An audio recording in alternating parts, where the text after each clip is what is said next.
be bragged about, of anti-communism.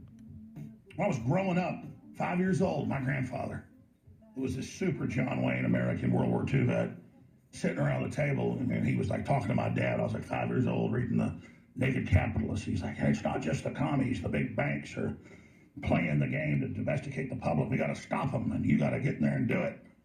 And I'm sitting there listening to this when I'm like 5 years old. My dad's like, we're working on it. We're trying to, whatever they were up to. Because my dad had been fighting communists since he was about 14 years old. And they're talking about Leon skousen. But when Joel comes on, he's saying, looks like a false flag. And the evidence starts to point towards that. Maybe I was wrong. I went with it yesterday because the mullahs did threaten to, well, maybe we'll sink ships in the Strait of Hormuz. I mean, they did do that, I think probably foolishly, but you look at all the angles and the way it's all being played out, and the neocons, I'm really worried, Joel, that as much as I hate Venezuela, if they can trick Trump into a military action, they'll Bay of Pigs Trump. And I'm really worried about a Bay of Pigs canard here to say Trump screwed up, Trump crashed the economy. If we get lured into Iran war, many experts believe, and I believe, it could kill the economy. Big picture, instead of the event itself, let's just say you're right, it's a false flag. What's the big picture? Who's behind it? What could it do? What war could it lead to? Well, there's two angles basically there, maybe three. It would hurt the United States economy. Oil prices would skyrocket. You're going to pay for it at the pump. Insurance prices of all the tankers shipping oil around there are going to go up 400% if there's a war. But I can tell you Iran would not provoke it. They know that they're at a disadvantage. They have a strong ability to respond to the U.S., but they're going to get taken down, and they know it. So they're not going to provoke this thing. They would only sink a tanker in the strait if they are attacked and there's a full-scale war to punish Saudi Arabia and the U.S. and their allies for going to war against them. But there's another agenda, too. Remember, in the big picture, Iran is the only Muslim country that is threatening and is really, frankly, there in many regards to be the self-sufficient in weaponry, from everything from aircraft to missiles to rockets. There are potential wars. They're no Iraq. If the U.S. goes to war against Iran, it's going to be costly, and Iran is going to. And by the way, all the military family I have that are, officers and things, they say the same thing. They say, you don't want to go with Iran. They're dug in. They're ready. Attacking them makes them stronger. That's right. But remember, too, that there's a major globalist agenda towards World War III. In Iran, they're going to war. I don't think Russia's going to back Iran to the extent that they'll go to war with the U.S. over attacking Iran. But they know, the Russians know, that the U.S. does them a service by building up this image as the bully of the world, and the U.S. will be viewed as the bully. There's an increasing amount of people on the... And this is your thesis. You've always said the globalists are trying to lure the U.S. into war where we look like the bad guy.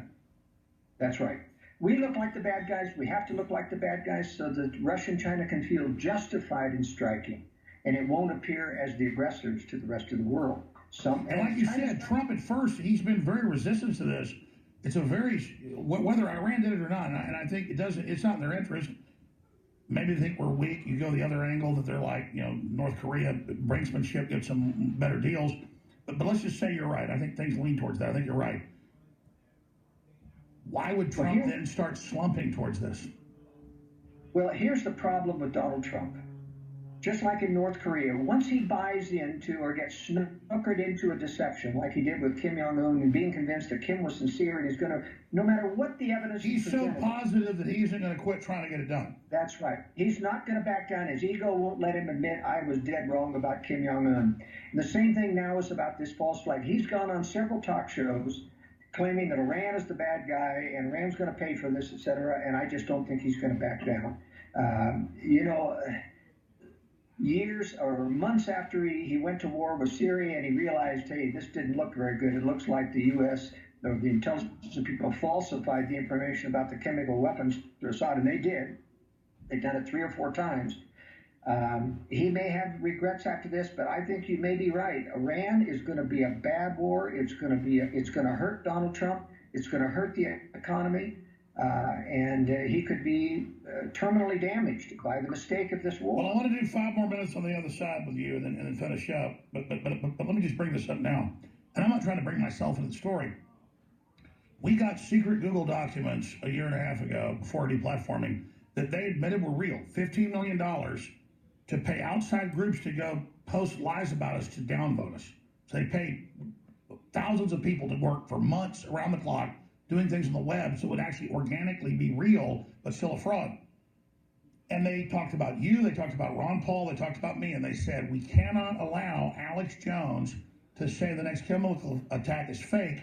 He and Ron Paul and Joel Skousen, I don't know if you saw this, they listed the shows, are fake news and work for the Russians, which is preposterous, obviously.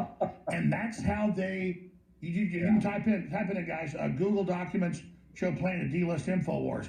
And when you read why it is, and then even UN reports have come out, and they now admit that the chemical attacks were staged. But I was told this by the White House, actually, just a few weeks ago when I was in D.C. a month ago, and I met with some U.S. intelligence guys that are good. They said, Alex, they're not mad at you about talking about trannies and stuff. They're mad that you keep getting involved in geopolitics and that they're listening to you, and that when they run a false flag, people will listen to you. And so, again, that shows how concerned they are about you and Ron Paul. Go ahead. Well, I've outlined everything I've said about Iran in today's World Affairs Brief. Your listeners can get a free copy of that issue by emailing me at editor@worldaffairsbrief.com. Normally there's a modest subscription for the World Affairs Brief, about $1 a week. But everybody can get that free copy today. The only thing that isn't in the brief is the story that came out this morning about the Japanese owner of the tanker saying it was a aerial vehicle that exploded in the ship above the waterline that his crew saw. It was not a mine. Stay there. Let's talk about that in a moment. But so stay right there. 5 more minutes. I'm going to say this right now. People think like, oh, it's not sexy to go to worldaffairsbrief.com and pay $4 a week to get all this incredible analysis. And I'm not paid to say this. He's not a sponsor. Folks, that's like Matt Drudge came here 3 years ago to say. I've met with top people. He told me the names at the time. The UN's taking over the internet. The EU's taking over. You've got to work, Alex. You're going to be shut down. And I kind of took it like, okay, he's like, you got to set up your own systems now. You got to set up your own banks now. And this is what they said. And this is who they are. And I was like, okay, yeah. I listened to him, but not enough. What is important is individual websites, emails, information you can share. They're moving against it all. So go to worldaffairsbrief.com, become a subscriber, and I'll tell you about InfoWars. Ladies and gentlemen, they don't want guests on here like Ron Paul and Joel Skousen. They don't want the fact that I'm here having real debates with everybody and not with a talking point. I'm like, did they do it? Did they didn't? They don't like that real discussion and getting people thinking and questioning. And they're working around the clock against us. And we've got a lot of things going on to continue on. We've got a lot of things to metastasize. They say it's a disease. We're metastasizing right now in a beautiful way. But I'm telling you right now, I need your financial support. I need people to understand, especially wealthy and middle-class people, because so many of our supporters are just blue-collar, wonderful people that don't have the money. Yeah, fish oil's great. Yeah, turmeric's great. Our products, get a T-shirt, they're all wonderful. But I'm going to stay the course. And I almost in the fourth hour don't want to tell you what they're up to because it has scared some employees off, okay? And I really haven't told people what's going on. They harass my employees' families.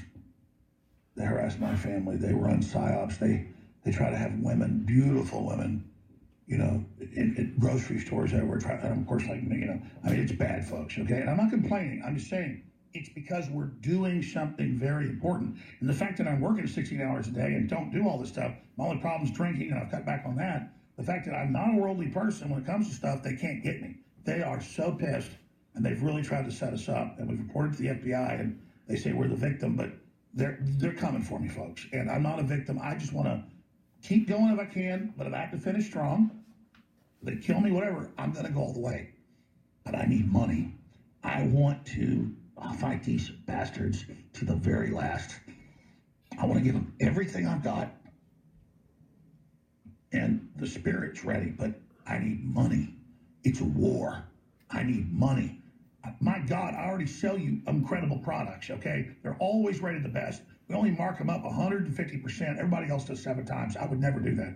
And I've been lashed by experts I've talked to. They go, Jones, mark it up 300%. Your problems will be solved. The point is, ladies and gentlemen, is that I need funding, and that's why we've launched an emergency 50% off all InfoWars Live supplement products. Save InfoWars emergency special because, man, they got people following me and they can't get to me, so they're harassing my entire family now. They are running psyops. They got the CIA all over my ass. They got people, and I'm not complaining. We're over the target, folks. We're over the target, but we need capital to compete.